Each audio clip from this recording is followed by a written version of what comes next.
There were so many times where I had to steal food, I had to steal clothes, I had to do things to take care of myself that my guardians and foster parents were meant to do. First Nations families and children who claim they were harmed by the child welfare system in Canada may soon get the compensation they have been fighting for. This week, the federal government signed a $20 billion final settlement agreement, which Indigenous Services Canada says is the largest settlement of its kind in Canadian history. The federal government and class action parties reached the settlement, which will compensate those negatively impacted by the underfunding of child welfare.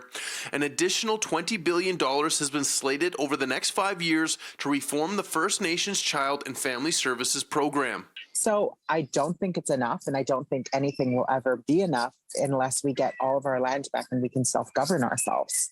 Jay Simpson spent 16 years in the child welfare system before aging out. Simpson was first sent to live with a foster family at the age of 3 and says their memories of it include neglect, abuse, and many missed opportunities children deserve to have. And there was a court-ordered ruling that said that I was not allowed to be returned to my family. It makes me sad that we actually have to compensate people for another generation of lost childhoods. Cindy Blackstock, Executive Director of the First Nations Children and Family Caring Society, says a large portion of those eligible for compensation in the $20 billion settlement were already entitled to $40,000 after a Canadian Human Rights Tribunal ruling in 2019. Blackstock says details are still being finalized about how this $20 billion settlement will be distributed, but says it could be less than $40,000 per person. That's problematic from our perspective because this money is the children's money. And then we're also really concerned about the importance of child and youth specific supports.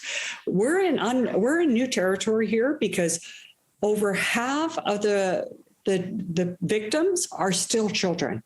Blackstock says it's important to define how compensation for children will be handled.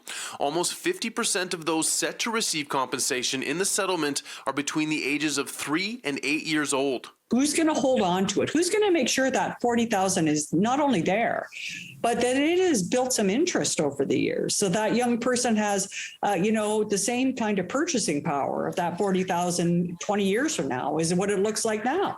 Those are all big questions that to me are not really answered in any specific detail in this agreement.